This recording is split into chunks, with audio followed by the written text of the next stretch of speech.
Hello and welcome to episode number 32 of Light the Eye, presented by the U of I Credit Union, the Sweet 16 edition. I'm Scott Beatty. And I'm Robert Rosenthal. We should have 16 candles out for this. We should have 16 eyes to light. Yes, that would be a good thing. I like that. Illinois is into the Sweet 16 after a win over VCU on Saturday. Illinois women won on the very same night in the first round of the NCAA tournament, beating Colorado. Those are our main talking points. But we've got some other Illini sports to pass some nuggets along as well. Producer Ella Peterson is here, and we are in the U of I's Armory in the Center for Teaching and Innovation. We appreciate their hospitality, and we appreciate you being here. Thank you so much for liking and subscribing to the pod. Before we go any further, it's March. Robert, it's Blue Eye March, and so when we light the eye, it better be blue. It is.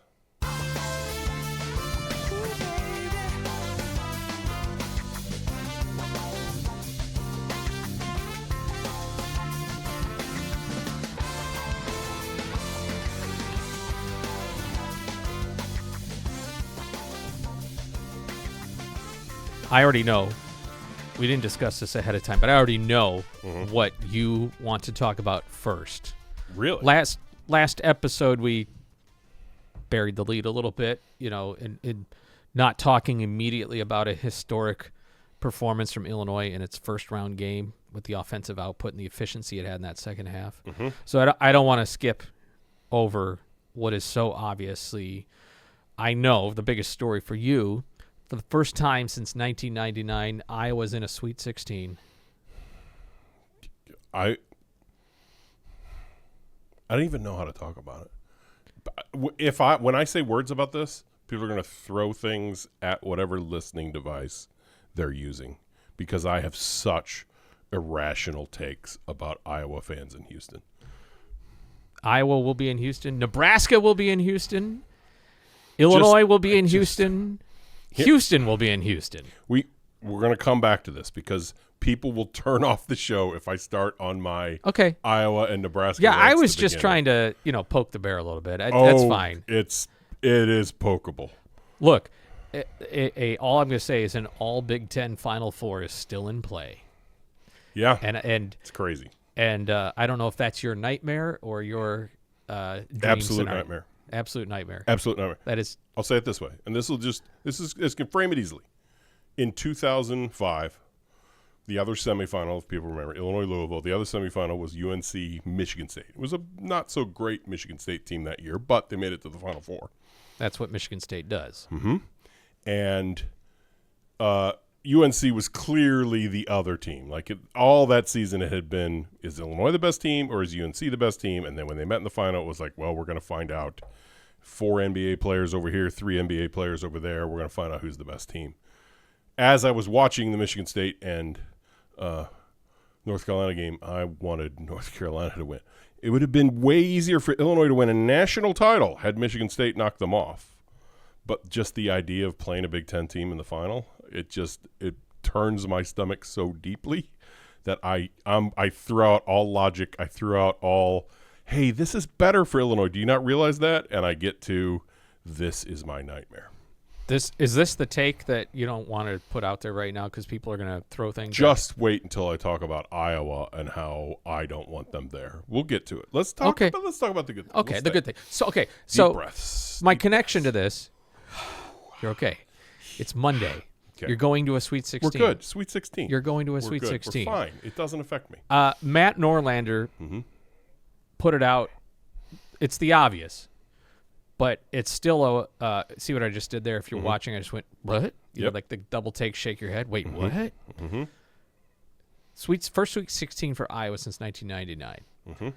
Since 2005 season that you just referenced, Illinois has been to a Sweet 16 twice. Yes. You look at the – I mean, we've talked about it now. I mean, it is a sustained success for Illinois. And only twice now have they been to the Sweet 16. Obviously 2 years ago and this year.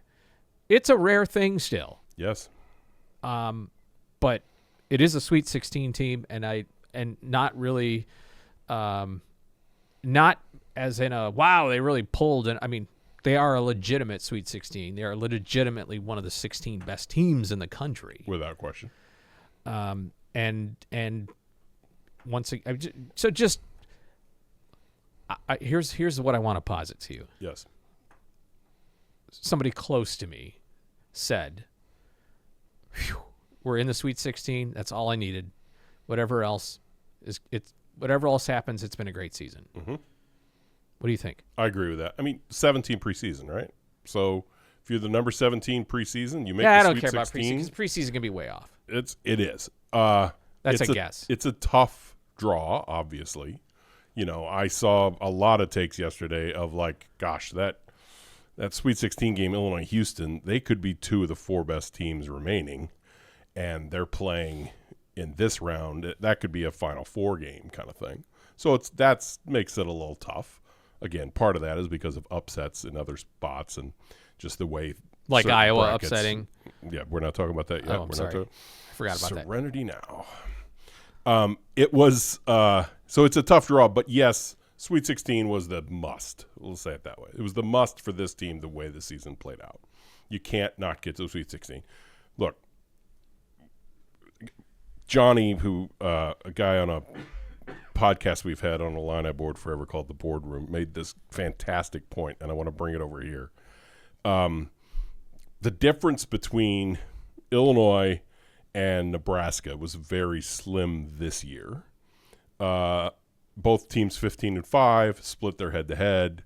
The only difference, and the reason Illinois was a 3 seed, Nebraska was a 4 seed, was Illinois played and beat Tennessee. Illinois played and played Alabama close, played UConn, scheduled UConn, that type of thing. Had decent numbers in that. Played Missouri, beat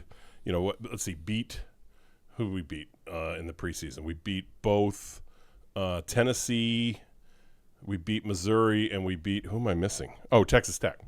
So 3 Long solid Island wins. And that's the difference. Yes. Sorry, I forgot about the Sharks. I'm forgetting about FAU or whoever we played that one time. Anyway, point being, the non-conference wins, those 2 big wins over Texas Tech and Tennessee, are the ones that got Illinois the 3 seed and why Nebraska is a 4 seed. And we saw what being a 3 seed earns you, right? That Illinois lived in that 4-5 game for so long and lost so many of those games. Those 4-5, the loss to Notre Dame was in a 4-5 game. The loss to Washington in 2006, that was in a 4-5 game. That's a tough spot to be. When you get to the 3, the 6s are usually fairly flawed, and some of them lose to 11s. And if you go to the 7-10 game, or if you go to the 2, those 7-10 teams are pretty flawed as well. So 2 seed, 3 seed, 4 seed, there's a big drop down to the 4. So that line between 3 seed and 4 seed is a big one. And we saw exactly how that benefited Illinois. You had a flawed UNC team that had a 19-point lead and blew it in the last 14 minutes, lost to VCU, and Illinois had to just beat Penn and VCU to get to the Sweet 16, which isn't that difficult a road, but that's what getting a 3 seed earns you. Like that line of getting a 3 seed and getting to play VCU, or having a 4 seed and having to play a very good Vandy team that nearly knocked off Nebraska.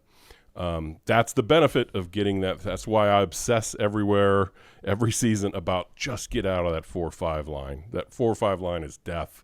Even if you get to the Sweet 16, you got a 1 seed facing you. Just get to that 3, and it proved itself really, really true this year with those 2 games.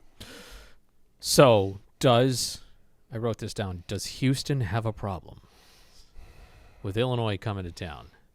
I mean, I think if Houston is saying, or if Illinois is saying, like, oh, man, these are probably 2 of the 5 best teams left and meeting in the Sweet 16, Houston is saying, you mean we could have a 3 seed like them, or we have to play Illinois? Like, there is that, call an ambulance, but not for me kind of thing going on here.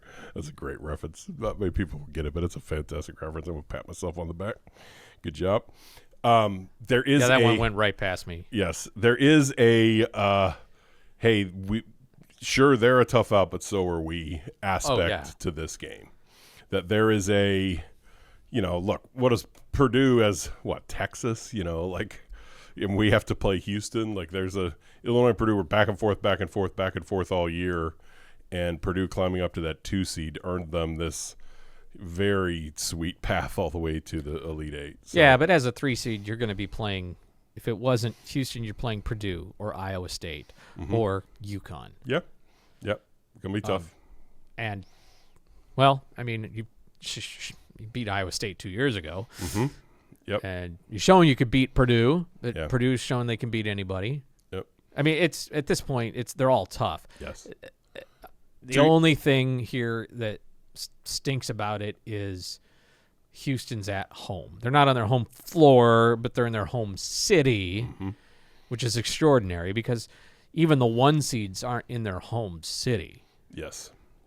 Very reminiscent of Illinois 2005, getting to go to the Sweet 16 in Rosemont, Yeah, but I mean, even that is 2 hours from campus. Yeah, that's true. This is in the same city. That's not true. the same state, the same city. Yep. But Dems to breaks. Yep. And it's not like Illinois hasn't won on the road before. It'd be very interesting to see how that crowd is. No doubt plenty of Houston people. But Illinois travels well, and we know that Iowa and Nebraska will bring massive quantities of fans. I'm still not sure if Iowa will.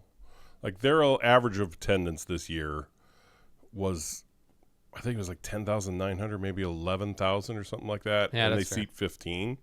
So they drew a ton more players for the Luka Garza teams and for the Murray brothers and this and that. Yeah, that's because the fans were kind of like, what have you done for me lately now? Yeah, and they have been winning, and women are good, and Caitlin Clark, we're going to go watch that. Yeah, I made a joke in what I wrote today of like how many Iowa fans are like, oh, wait, who's on this team again? Like, hey, this is kind of exciting. I wasn't even paying attention. We're in Sweet 16? All right. Wait, we got that one guy that came with the coach. Who were the other players? Like, there are a lot of Iowa football fans that are focused on spring football, and they were 10-10 in the Big Ten. They just didn't pay attention. Whatever. First year of the coach, call me when we're good, and then suddenly that's the team that makes the Sweet 16. So I don't know how. Maybe they'll travel. I don't know. I don't know how well they'll travel to Houston because they certainly weren't like planning on it before this weekend. So yeah.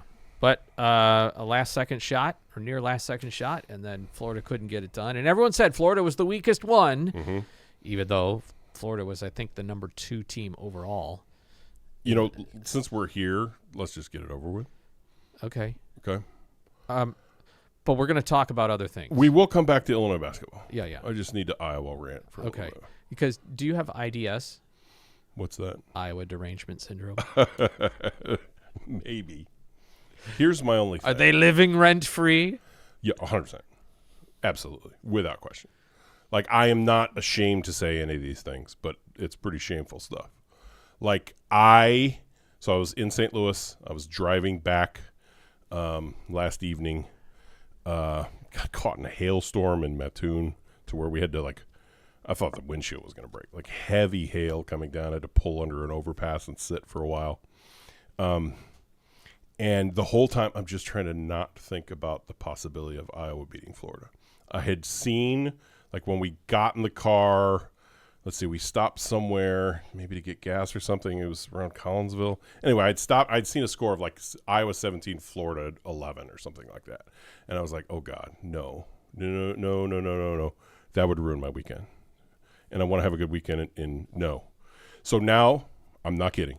I am anxious for the next 2 hours. My wife she took a little nap in the car on our way back. Then we were talking about something else.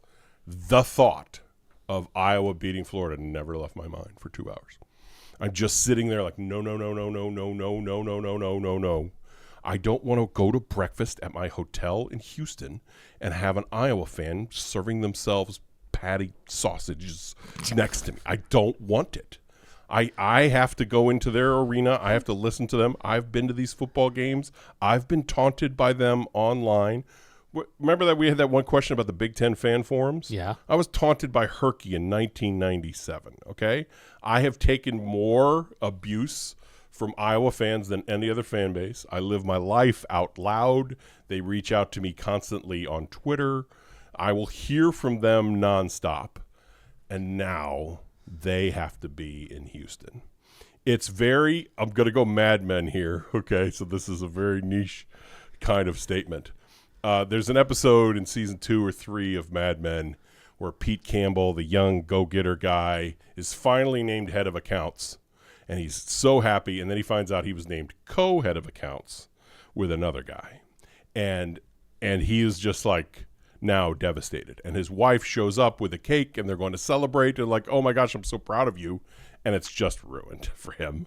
He's a child. He's a man who's a child, and it's ruined for him because Ken Cosgrove is also co-head of accounts.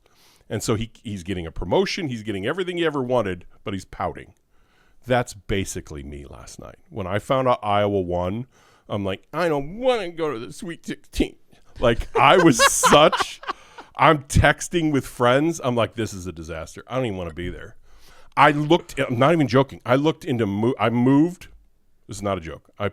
I made sure my hotel was at least a half hour from downtown for the reason is I don't want to go to breakfast in my hotel and be around Iowa fans. I'm hoping I'm far enough that no one would stay out that far so that there won't be Iowa fans around me. Rent free in my head. The disaster of possibly beating Houston and losing to Iowa will keep me up for the next 3 nights. Okay, the flip side, though, there is Mr. Grumpy. I have been presented that flip side by so many people. And what do you think I'm about to say? What's the flip side? What if Illinois beats Iowa to go to the Final Four and you can or hold Nebraska? That over there? Yes. Or the fact that there is Houston is a formidable opponent, and so would anybody else be. Mm-hmm. But everybody can look and see, wait a minute. If you get through Houston, you've already beaten Nebraska. You've already beaten Iowa. Yes. Again, and for Pete's sake, if Purdue on the other, if you got to a national championship and had to face Purdue or Michigan, you at least have familiarity with. I mean, but you know what I'm saying. The way I said it to everybody over text last night, and this is a phrase I've been repeating to so many people. I modified the phrase to fit myself. The heart doesn't want what the heart doesn't want. Okay? My heart doesn't want Iowa anywhere near my personal Sweet 16 It's just party. Iowa? Is it not just this Big Ten? Is it? Iowa, we just went through this with Will Leach. Iowa ruined my college experience. Bruce Pearl, by recording Deion Thomas 9 times, turning it into the NCAA, Bruce Pearl ruined my college. Is there any that was 36 years ago? No, I have nothing. Okay. It's just not possible for me. It's not possible. And so I will carry that. Does it make me soft? 100%. Does it make me like, oh, come on, man, like positive vibes here. I would love to have positive vibes. Okay, let me give you door number 1 or door number 2. Hit me. Door number 1, Illinois exits the tournament in the Sweet 16. They lose to Houston and never face Iowa. Door number 2 is they do beat Houston. They do beat Iowa. They go all the way, but have to lose to Michigan in the national championship. Michigan national championship. I could still celebrate a Final Four. Final Four is a real thing. So what if, because in that scenario, you also just beat Iowa? Isn't that more delicious? And you, in your exacting revenge upon your enemies tour that you wanted? Isn't this maybe not the path you planned, but could be a blessing in disguise? Logically, yes. The heart doesn't want what the heart doesn't want what the heart doesn't want. Like, I can't, like, again, do you know how stupid it is for me to suggest that I wanted North Carolina to win the semifinal? Like, that could have been the difference between my team having a national title and not. And I still found myself like, please, God, I can't, not Izzo. I can't call anything you say or think stupid. I have too much respect for you. Oh, thank you. I appreciate that. But I'm such a ball of like anxiety and nerves because of, even with Nebraska. Like when Nebraska beat Vandy on that shot, I was watching and I was like, I don't want to. Like, you know, but there's just, nothing I want to live in a little sports bubble where I don't have to worry about these things. Yeah. It's why, honestly, I've said this to so many people. It's why Illinois football forever has fit me so well. The low bar of expectations kind of thing. Do you know what I would have been like if it was Indiana? Like if this was like Indiana and Illinois was in the Rose Bowl playing Alabama, I don't know if I'd even be able to be there. Like I would be such a bundle of soup. A bundle of soup? A bundle of nerves. Apparently it was frozen or dehydrated soup. Yes. I would just be such a bundle of soup. I would be such a mess. I've told this to people many times. Iowa State game 2 years ago, the to get to the Elite Eight, with about 8 minutes to go, I wanted to go down to the floor. So I took the elevator down during a timeout. I could hear the game was about to start, and I just kind of hung around that. You remember that back room where we both ran into Bill Murray there and like all that kind of stuff? Like, yeah. You know, that little off to the side room there. I just kind of hung out down there for a little bit, just trying to breathe. I was just like breathing exercises of like, I don't know if I can watch this. Like it means so much to me. I don't know if I have the emotional wherewithal to handle this. So I watched the rest of the game from that like tunnel that went out from there, and I could kind of see the court. And I had a really cool view of the Terrence Shannon steal and layup that cinched the game. But like this was like it matters too much. Like the emotions are too strong. Maybe I was just born with some synapse that was disconnected and I can't like logically turn these parts off of my brain. But yes, I am pouting because Iowa got an invite to my Sweet 16 party and I don't want them there. I don't want them, Mom. That's me right now. Okay. Well, the alternative would have been they lost and you would have been moping about not making a Sweet 16. 100%. Okay. Mm-hmm. So that's not a consolation. No. Okay. I simply exist in this. I will be very, very, very, very happy as long as Iowa doesn't beat Florida. Oh, God, what if Iowa beats Florida? They won't beat Florida. Let me just check the score. Iowa leads Florida? Oh, God, if Iowa beats Florida, and I just devolve from there. Is it? And there's no go Big Ten. Look, there's, what is it, 6, I think, are all still alive. My ideal tournament of the Sweet 16 is one Big Ten team in the Sweet 16. You wanted to be the Gonzaga of the Big Ten. Yes, 100%. And what, are they still in the WAC? I can't remember. Not the WAC, the West Coast Conference. Yes, they're leaving, but this was their last WCC year. But it was like, okay, well, Gonzaga's going, and they would just go 19-1 or whatever against their league. And the only loss would be Santa Clara. And I've had this. Not Santa Clara. What's the other St. one? Mary's. St. Mary's. I've had this conversation with so many people of like, well, then what if the Big Ten falls apart and then it becomes like a one-bid league and like you want the Big Ten? I'm like, A, it will never happen, but B, that sounds glorious. Like that sounds so exciting. Give me that world. You want to be the big fish in the small pond. Yes. This is why, again, the world of the Michigan football game 2 years ago meant, I've said this to many people, that game, I believe, meant more to me than some fan of Ohio State whose team won the national title that season. I fully believe the satisfaction I got after decades of Michigan dominating us, after the pain I held on to from the 2000 Bill Lamonier show of the refs taking that game from us, after all these moments, after the Amani Toomer punt return, all of that, to have a glorious day on a Saturday with celebrating Red Grange and beat Michigan, I don't know if a sports fan was that happy, even if their team won a title. Like true, pure joy to this day for me because of what my experience was leading up to this.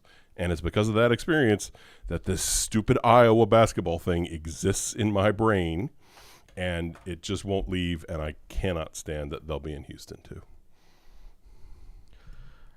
Perhaps for a different perspective, like to say hello to producer Ella Peterson. Now that we've had therapy, now that Ella sees what it's going to be like when you get older and develop neuroses.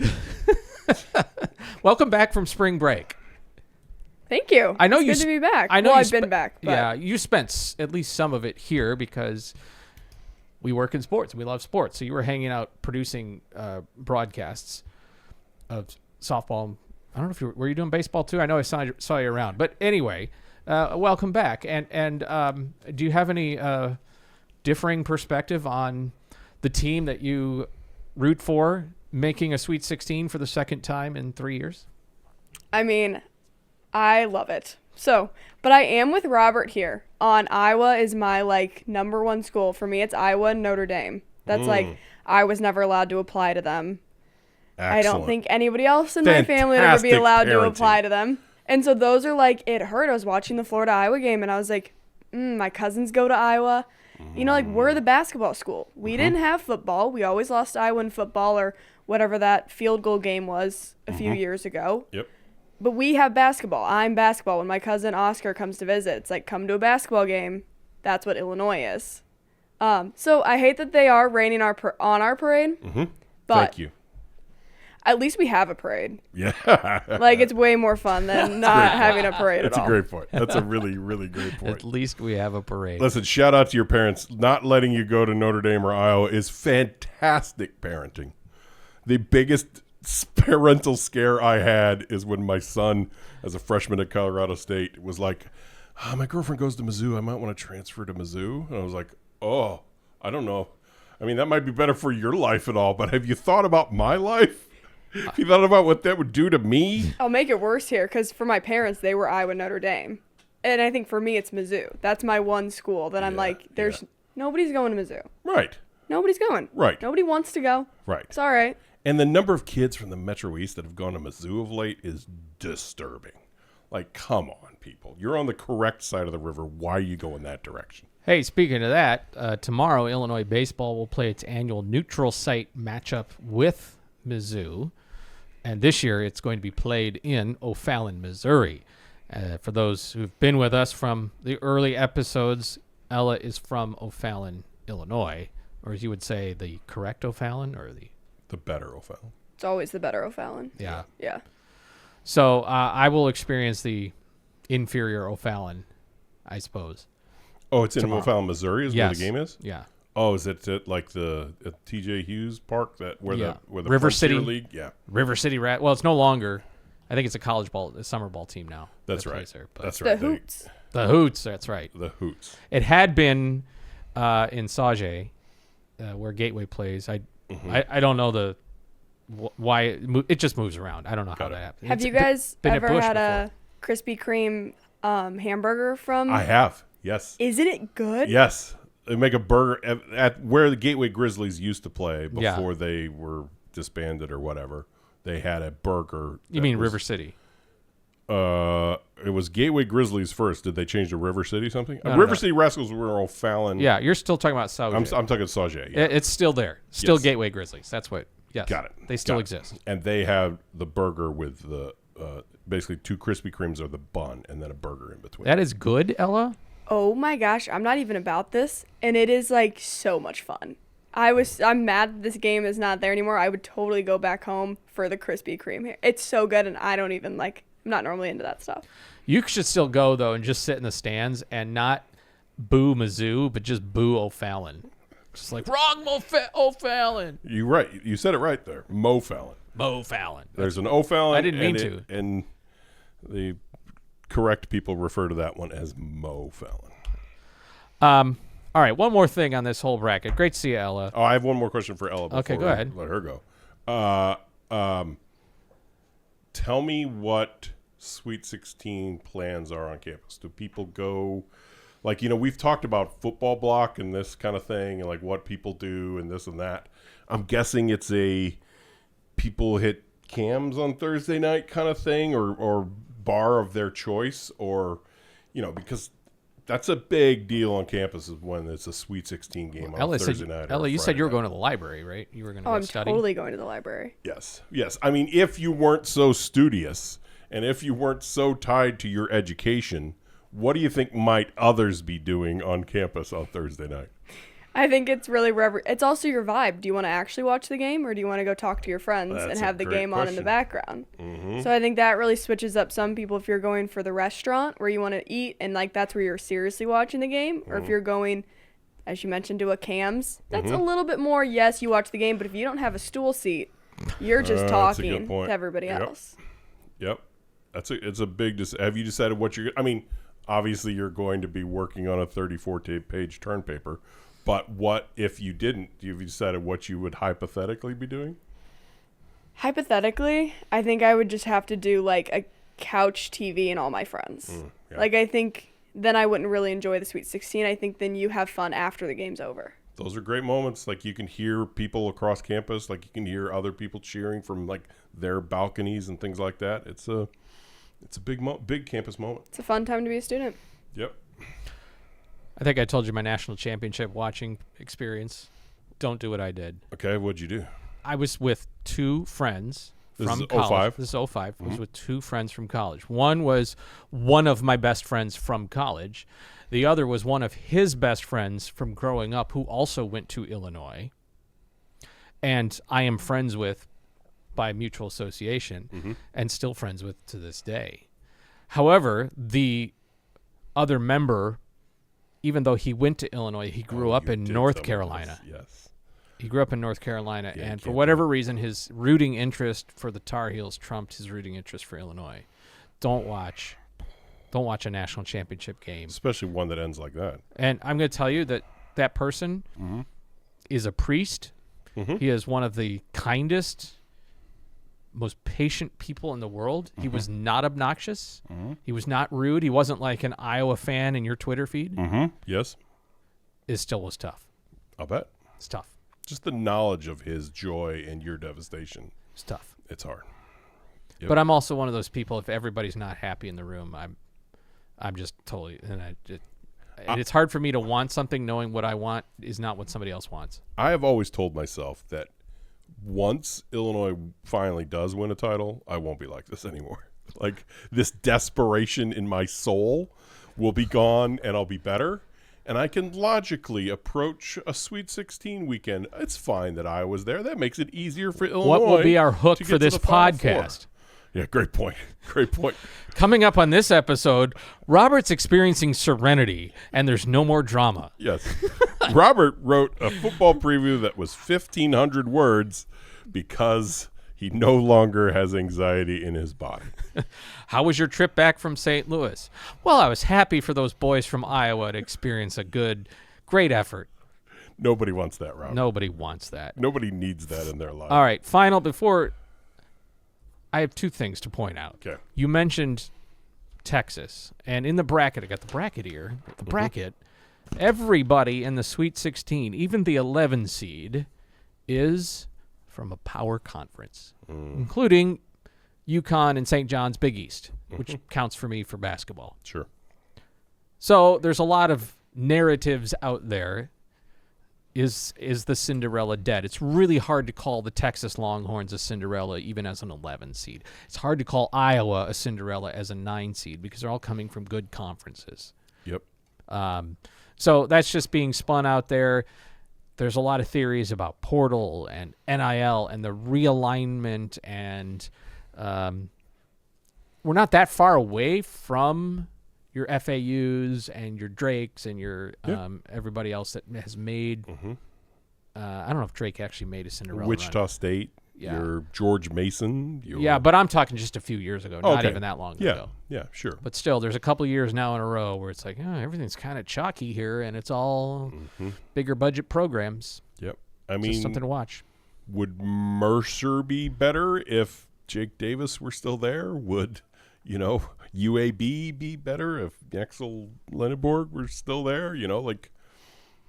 It's there. There has to be something to that, right? Yep. With all of these guys transferring up, you see those, the day like today, the Monday after the first weekend, you see all the.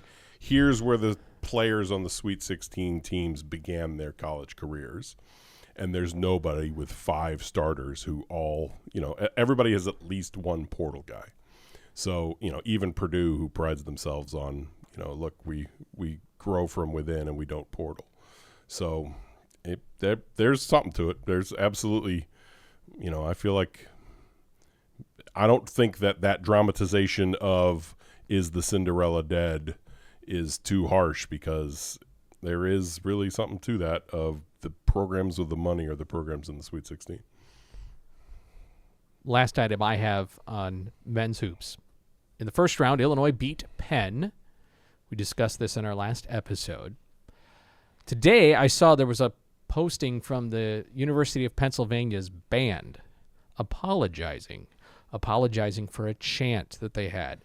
It was a very well-written apology and said this doesn't match our standards, and we're sorry to everyone involved. We realize sometimes, even if our intent was okay, that our actions weren't, and I'm paraphrasing it, sure. But and I thought to myself, oh gosh, I don't even remember. I didn't hear about this. What? And so then you start digging in the comments, like, what in the world did they say?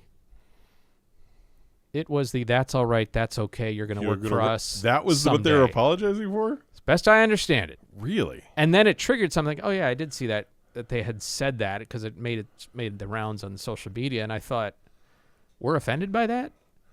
Interesting. Are we offended by that? I don't think so. Northwestern used to chant it to us all the time. I just didn't think, you referencing the history you have with Iowa. I just can't remember. Like, next time we see Penn, we better beat them again, because their band thought they were superior academically and in career advancement potential. Let's weigh these two things. Assistant coach from Iowa brings up NCAA investigation that cost Lou Henson his career and cost us 5 years and ruins Jimmy Collins' career and everything else. And my 5 years only had one NCAA tournament win. My 5 years in Champaign, chanting, "That's all right, that's okay. You'll be working for me someday." I think this one is going to hold a little more for me. Would it be any better if the Iowa band apologized to you? Look, there's a lot of Iowa people who need to apologize to me, and it starts with Bruce Pearl. I'll be waiting, sir, for your heartfelt apology for ruining college for me and what you did to Henson and Collins. All right. I have one other thing. Okay. And then we could go to the break. This has been really important to me the last few years. So Illinois used to be up there in almost every statistical category, like top 10 in this, top 13 in this, top 9 in this, top 14 in this. Are you speaking academically? We're talking straight up basketball of like number of times appearing in the NCAA or the AP poll, number of times this, number of tournament appearances, this and that. And all those things started to crumble in the 2010s when there was just this long stretch of no tournaments and everything else. So Illinois caught into this glut of teams. I'm just going to read the lists out here. Gonzaga, Georgetown, Illinois, Cincinnati, Houston, and Maryland, and Marquette. So, Illinois had dropped behind, all of those teams on the who has the most NCAA tournament wins list. So, Illinois went from, 6th, 17th on that list to 23rd or something like that. Well, bad. So, after these other two wins here, Illinois is up to 48 wins, tied with Gonzaga. Let's see, there are one ahead of Georgetown now, two ahead of Cincinnati now, still one ahead of Houston, but we'll see what happens on Thursday night. Two ahead of Maryland, four ahead of Marquette now. They missed the tournament, this and that. Stuff like that is very important to me. It may not be important to a lot of people, but Illinois regaining this level of when they put out those lists of okay, here's the 10 teams left in the tournament. Here's the wins between them. Indiana is now kind of in shouting distance here, kind of thing. It used to be Indiana was 4th on this list. They're now something 13th or something like that. These, where does that program stand really matter to me? And that's another thing about making the Sweet 16 again. 2 more tourney wins puts you up higher on these lists, and it's very important that Illinois keeps its place there to me, just so that people remember and people know that this is a historic program. Obviously, winning a title would change all of that. And obviously, for Houston as well, they've been to the Final Four 7 times, never won. That will hang over their head until they do it. But for one of these lists, it's really important that Illinois gets back up there, now within at least shouting distance of Indiana. If you go to the stats of since the Big Ten, or since it expanded to 64 teams in early 80s, I think Illinois and Indiana are even tied at that point, since all of Indiana's success happened before those seasons. So, it's really important that you get 2 more NCAA tournament wins. Who knows how many more will come, and you climb back up on that wins list, and you put the name Illinois back up there where it belongs with these other big-time programs that have won a ton of NCAA tournament games. Good stuff. Thank you. Obviously, there's clearly 5 teams, Kentucky, North Carolina, Duke, Kansas, and UCLA. All of those teams have at least 40 more wins than anybody else. Those are the 5 standards. Indiana used to be up there with them, but have obviously the last 30 years have been terrible. But yeah, it's just nice to get back up and start arguing, is Syracuse a better program than Illinois? I just want to have those arguments again. And I don't want Iowa in the room when I have it. Thank you very much. We've got some other items to get to. Illinois women's basketball trying to pull off a stunner and get to a Sweet 16. Some spring football notes, a little bit on the diamond sports, some golf, and a couple of cleanup items from the comments from our last episode. So we're going to do all that right after the break.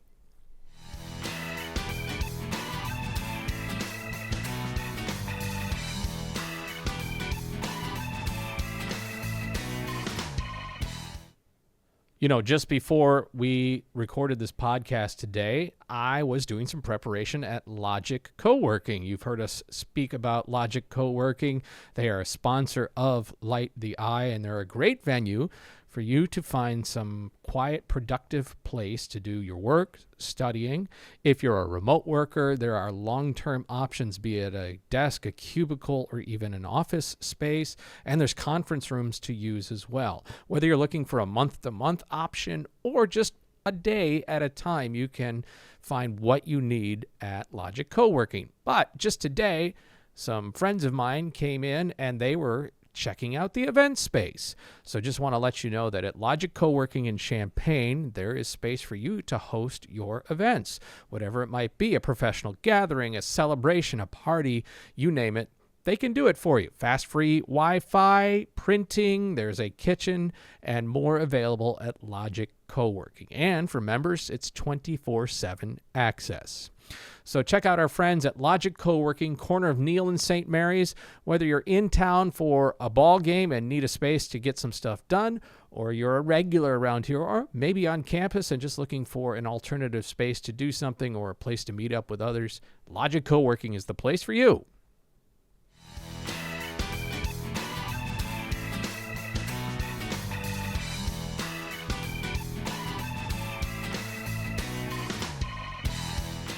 By the time you're listening to this, either women's basketball is playing or will have played in Nashville against the number 2 seeded Vanderbilt Commodores. Winner goes on to the Sweet 16 to face either Ohio State or Notre Dame.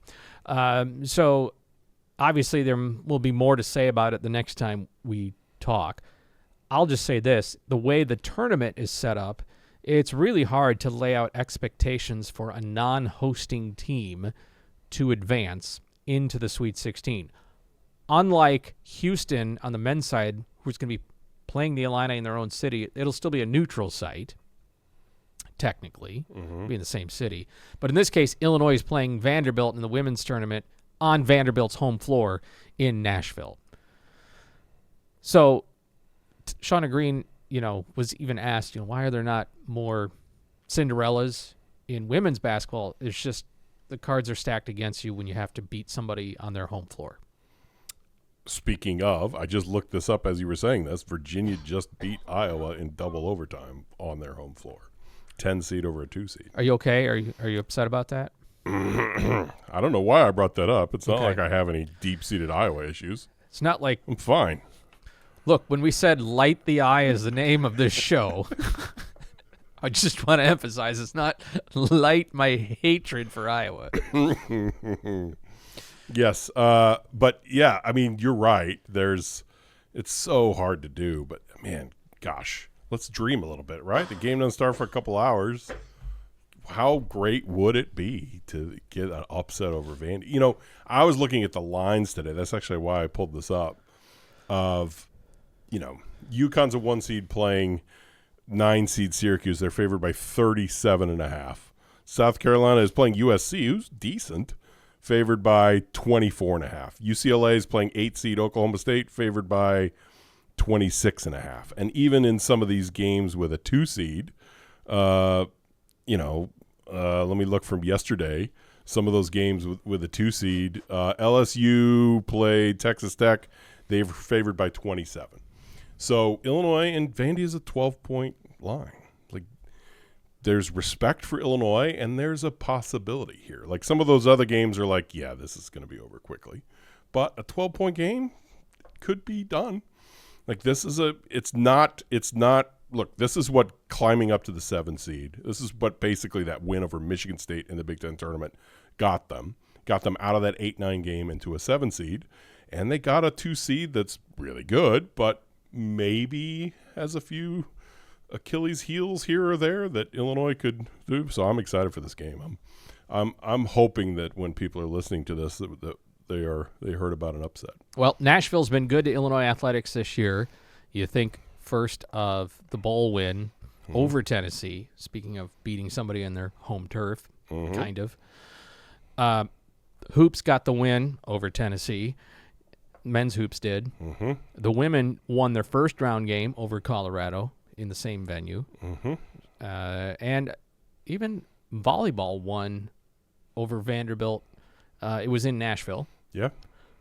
Back at the beginning of their schedule. So, who knows? Maybe there's some magic there in Music City. That would be great. It would be so great. And my gosh, I mean, we keep talking about next season, but like, keep this team together, and that would kickstart.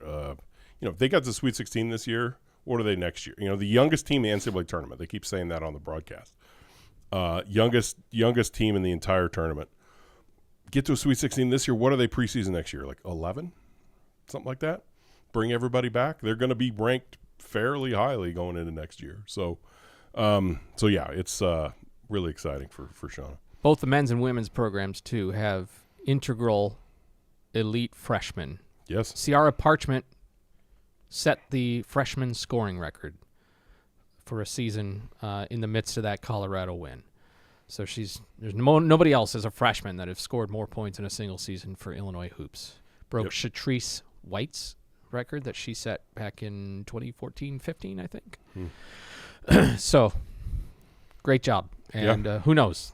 Playing with house money after this. And it adds to that stat that the school put out of like there's only one school in the country that has won a bowl game, a men's NCAA tournament game, and a women's NCAA tournament game in the last 2 years, and that's Illinois. That's incredibly impressive. Spring football is starting tonight. They're having their first practice. I'll be there. Oh, wait. I'm being told. I'll stop. I'll be nice. I want to be there. You want to be there? Let me in. I want to be there. Maybe later, I was told. Peek. Maybe later, we were told. Yes. Maybe later. 2 things that I took away. 1, no spring game. And Brett Bielema acknowledged a huge part of that is we have a new defensive scheme. We would rather it not be on tape for others to see. Makes sense.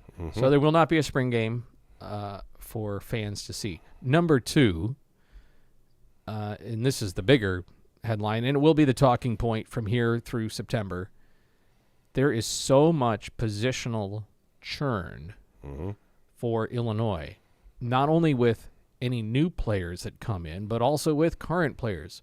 We're aware that Caden Fagan is going to be a tight end.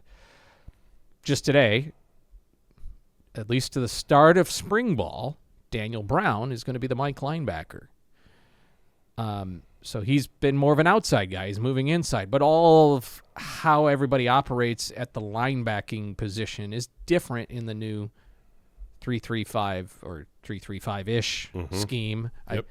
I don't know how much ownership they want to take with the 3-3-5. Sometimes I hear like it's a 3-3-5, and other times I hear like, well, it's not really a 3-3-5. But I'll let smarter analysts than me tell me what defense that they are running. The point is, it's not the same as the defense they were running last year, and so how positions are used is going to be a little bit different.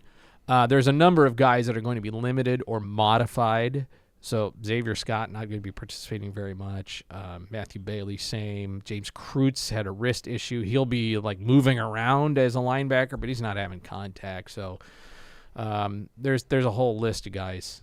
And then the other thing was said is even the offensive linemen, there's going to be largely new players, or at least new to starting. Yep. They haven't figured out yet. Are you a tackle? Are you a guard? Are you on the right side? Are you on the left side?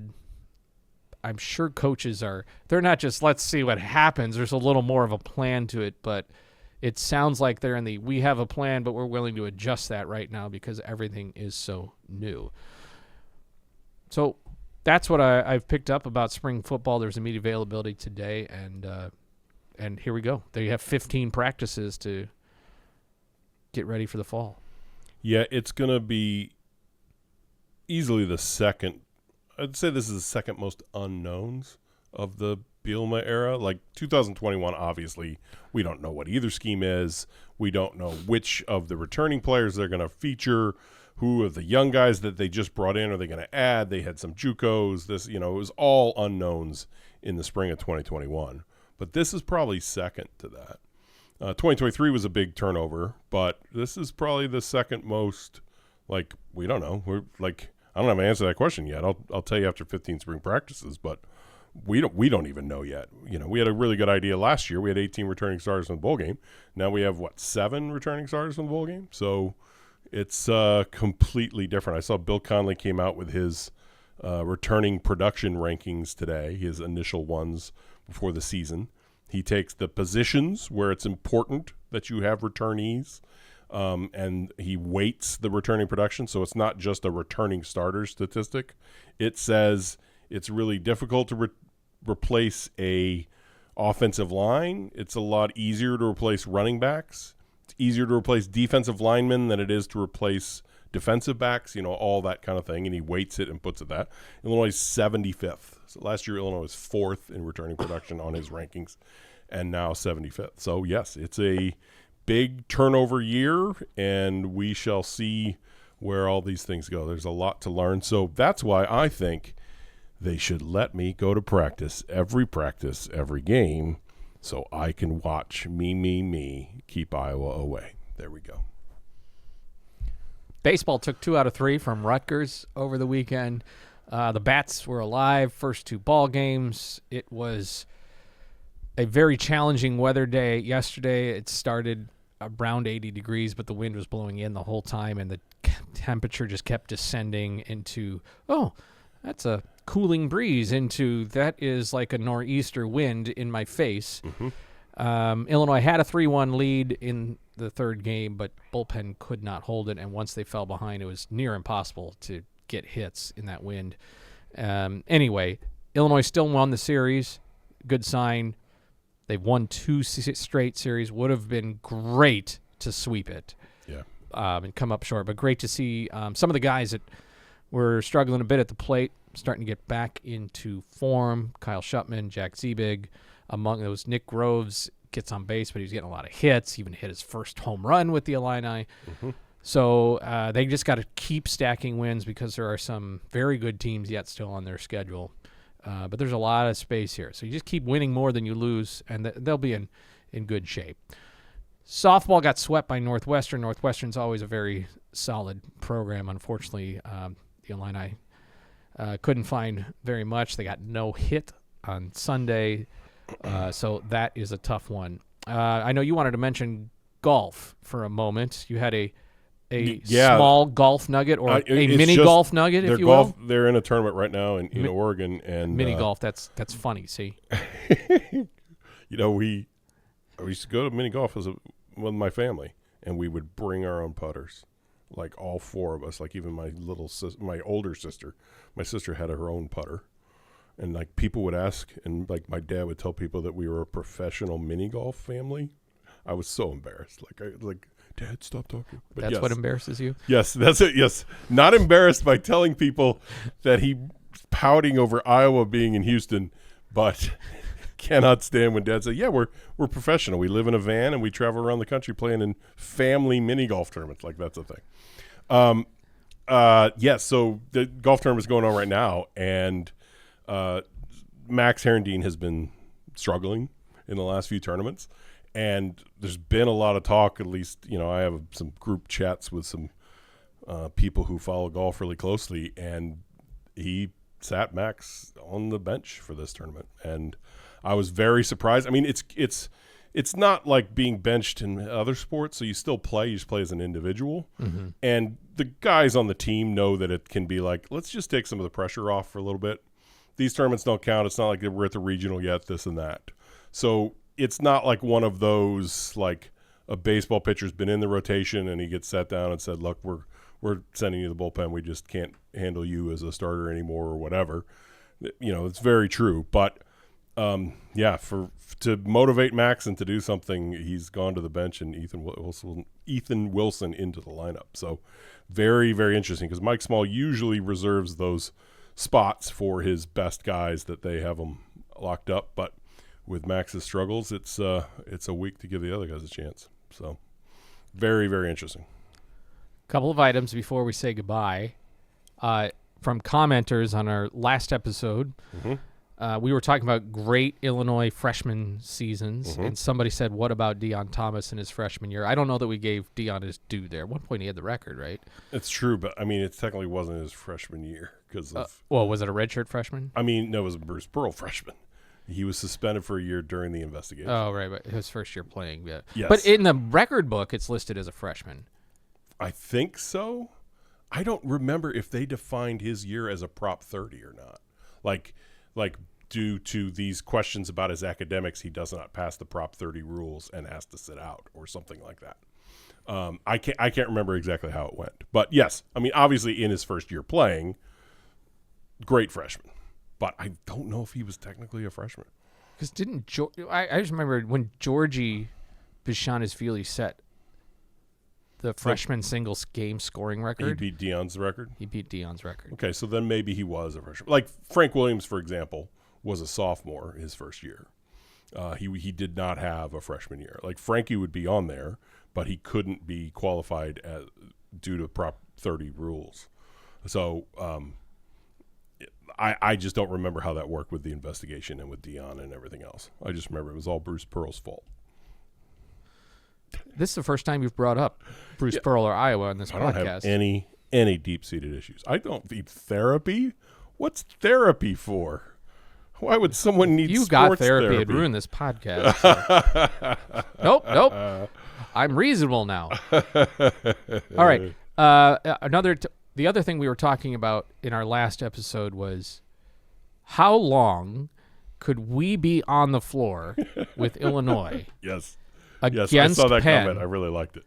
Against Penn, and Illinois still win. Like, one of us has to be on the floor. How long could Illinois survive with one of us on the floor?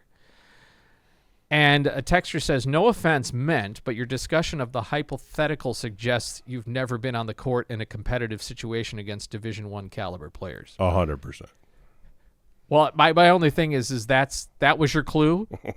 Us discussing whether or not whether or not Illinois could survive with us on the floor for 5 minutes? Keep reading because he makes a good point. Oh, okay. Yes. Well, okay. Sagging off would be of no value. Which is what I said. Yeah. I doubt that you could actually commit a foul. That's a great point. That was why I wanted you to keep reading. That's such a great point. Like, we'll just use our 5 fouls. Try to touch someone on the floor.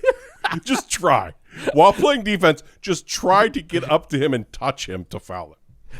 I forgot. Like, I figured I could reach out, but then I forgot they can move, can't they? Yes. And if you had the misfortune of touching the ball on offense. Yes. That's when we were talking about you're standing in the wing. We kick it to you on the wing. Or I'm in the corner. Yes. The Jake Davis corner. Right. Jake Davis corner. Yep. Yeah. If you had the misfortune Who has the misfortune of me touching the ball? Would it be the team or myself? Mm-hmm. If you had the misfortune of touching the ball in offense, it would be an automatic turnover. Absolutely. I've gone against the lowest level of small college players and was very long ago halfway competitive. Big Ten players inhabit a different world. Yes. Look, in case you were under any illusion that I played Division I basketball, yeah, you're right. I did not. Yes. But thank you, LaRue, for your comments there. And it was a fun hypothetical. I like it. I actually have an email to read before we get out of here. Okay. I don't know if you saw this today. No, I did not. From Kane. That's got to be Kane. Kane says, "Hi, Scott and Robert. I'm not saying I'm superstitious, but can Robert not go to Houston? I do enjoy your episodes. I look forward to the next one, breaking down the Sweet 16 matchup for the men and possibly previewing the women's round of 32 game. I had both games up on my multi-view last night while watching them. Thank you, Kane." So let me address this. So the thing is, I had to leave Omaha in 2024 for a family issue. Yeah, you talked about this last episode. Mm-hmm. And we won. And then I had a funeral in St. Louis this past weekend, and Illinois went to the Sweet 16 again. So I'm sure Kane is saying, like, is the issue here, as long as Robert's not there, Illinois wins? Let me note that I was at the Iowa State game, okay? So after I couldn't be there in 2024, I did go to Boston, and I was there. So I feel like, following this logic with Kane, I need to be in the building for him and for everybody else when we play Houston, because if I was there to see us beat Iowa State as a 3 seed, then I need to be there to see us beat Houston. But that would mean being in the same building as Iowa. And you're right. I'm still putting your attendance in doubt because I don't know if you can take it. Well, as we've proven, can't be in the same hotel with somebody who's having a mid-level muffin at the Continental Spread. Yes. We're staying at a Residence Inn. They have pretty good muffins. I know my Marriott. I heard it's pronounced Marriott. Like they just came out and be like, "Hey, it's not Marriott." Everybody's been saying that for 60 years, but that's wrong. It's actually Marriott. All right. Well, we're breaking news here. Yeah. Okay. Well, good. But I know all their breakfasts. I know what Fairfield's going to serve. I know what the Residence Inn's going to serve. I got those breakfasts down. So the muffins at a Residence Inn, they're going to be a little bit above mid-level. I can see why the Penn folk are apologizing. Yes, you're right. We didn't understand. Yes. We didn't understand. You know what the levels of breakfast are at Marriott's. You, too, have educational excellence. All right. And finally, shout out crabs. I'm sorry, what? I would like to acknowledge friend, coworker at the Village of Savoy, Parks and Rec director is named Nick McDuffie. He's got a couple of hermit crabs that he recently acquired. Yeah? And he has named those crabs. Uh-oh. Keaton? Nope. Okay. Close. Kylan? Kylan Clauswell. I like it. I'm a big fan. Huge fan. Hold on. Let me guess the other one. Give me the first name. Well, it'll give it away. Oh. Tom is... No. David. It's Crab Underwood. Crab Underwood and Kylan Clauswell. There you go. And are they the secret? Are they the reason we're going to advance past Houston? I don't know. If does he do any kind of thing like put something in front of him, like an orange ball and a red ball, and see if Clauswell will grab the orange ball, and that means Illinois is going to win? All I know about these two crabs is he said, the two guys. I said, "Do you know they're guys?" He said, "Actually, I don't know." I'm like, "Well, maybe more crabs will show up." And he said, "Actually, they need salt water to fertilize." So interesting. I think these two are just going to be cohabitating. You come to light the eye for your crab knowledge. For all things crab, we're your guys. We should probably turn the light off and we leave wish people alone everybody now. out there, with or without crabs, a great week. Enjoy the next rounds of the NCAA tournament, and whatever happens from here, we'll find out if Robert's crabby or not. He will be, because he's going to be around Iowa fans who ruined his life in the 90s. Thank you, Ella Peterson, our producer. Thanks to the folks at the Center for Innovation in Teaching and Learning at the U of I. in the Armory. We'll talk to you again. Go Lions.